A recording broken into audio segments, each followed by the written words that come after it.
Listen to discern. The great Muslim mystic Fariduddin Attar, believed to be the master of the redoubtable Jalaluddin Rumi, was conversing with his disciples. One disciple, who thought himself to be extra intelligent, continuously asked questions. The great mystic showed no displeasure, impatience, or resentment. He patiently replied to his over intelligent disciples' silly questions. Once the conversation got over, Attar told his loquacious disciple to be patient and advised him to develop the habit of listening to gain more knowledge and grasp greater wisdom. Listening is a quality. It is a remarkable human attribute. The famous English maxim, lend your ear, has a profound import. Listening is a personal pilgrimage that takes time and willingness to lean into life. It is the prelude to productivity and profundity. Only a peaceful mind is willing to listen. We talk all the time and keep chattering, never bothering to pause and listen. Readers may be aware about the strict rule in European monasteries, particularly Quaker monasteries. It is speak less, listen more.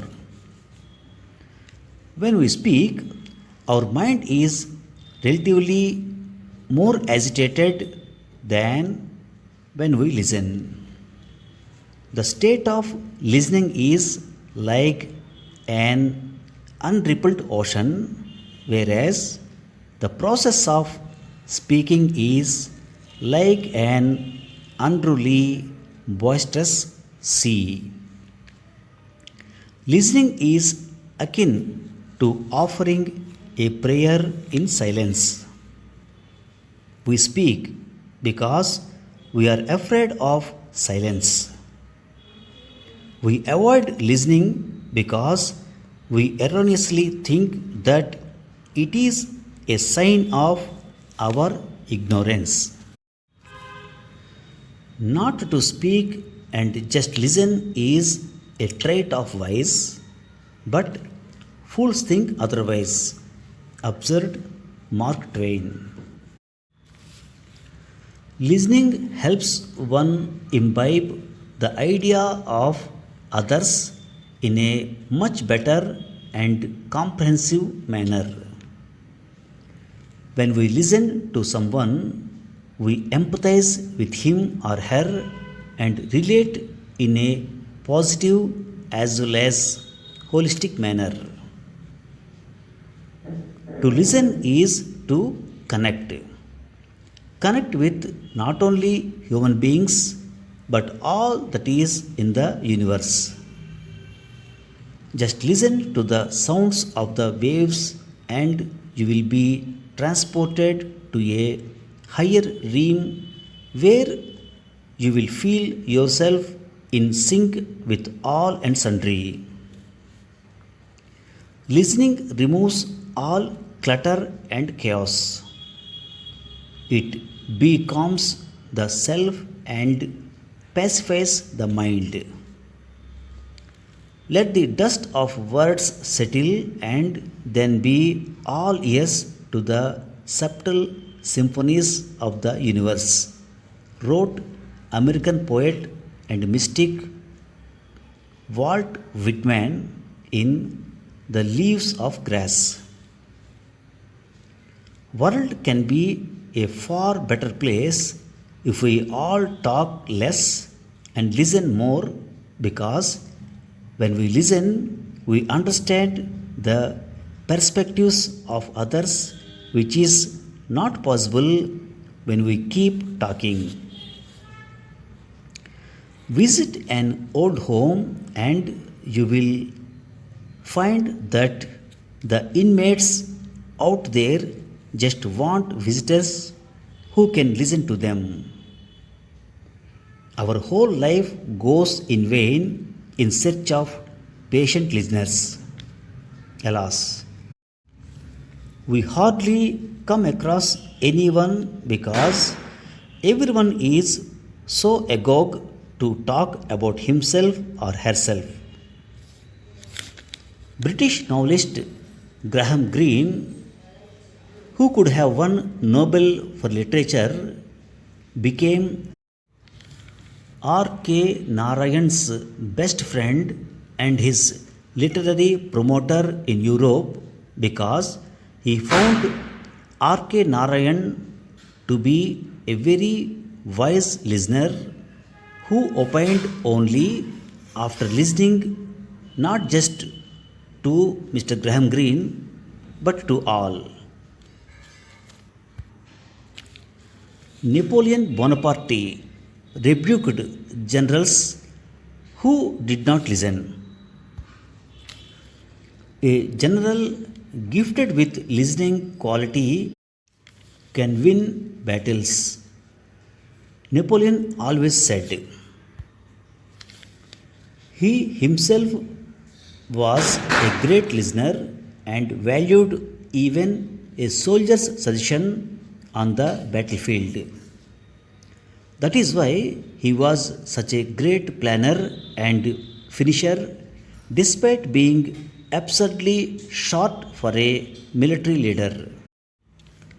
It is therefore imperative to listen, because nature wants listeners who are discerning enough to hear even the slightest tiptoeing of the far away events. There is a Sufi saying, to be a listener is to be a half God, because God can listen even to the sounds of an ant's almost imperceptible movements. To listen is to discern. Be a good listener to be a discerning and perceptive human being. A man has to be a great listener, for women love men who can patiently as well as unquestioningly listen to their endless inanities. Thank you for listening. Now some word power. One disciple who thought himself to be extra intelligent continuously asked questions. Disciple, D-I-S-C-I-P-L-E. Disciple means a person who believes in the ideas and principles of someone famous and tries to live the way that person does or did.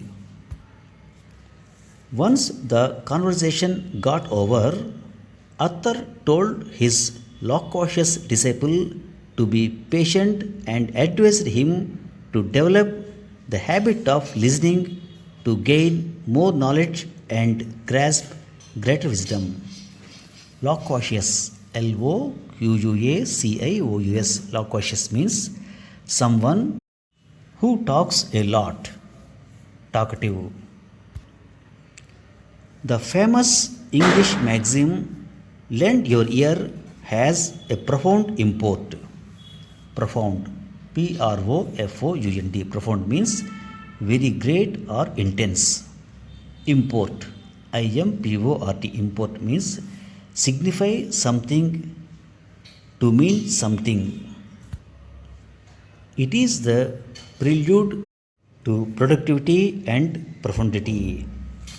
Prelude, P-R-E-L-U-D-E. Prelude means something that comes before a more important event or action. Readers may be aware about the strict rule in European monasteries. Monastery, Monastery. Monastery means a building where monks or nuns live. Listening is akin to offering a prayer in silence. Akin, A-K-I-N, akin means of similar nature, having some of the same qualities. Not to speak and just listen is a trait of wise, but fools think otherwise. Observed Mark Twain. Trait, T-R-A-I-T, trait means a distinguishing quality. When we listen to someone, we empathize with him or her and relate in a positive as well as holistic manner. Relate, R-E-L-A-T-E. Relate means to find or show the connection between two or more things. Be a good listener to be a discerning and perceptive human being. Discern, D-I-S-C-E-R-N. Discern means the ability to judge people and things well. A man has to be a great listener, for women love men who can patiently as well as unquestioningly listen to their endless inanities. Inanity, I-N-A-N-A-T-Y. Inanity means a nonsensical remark or action. Thank you very much.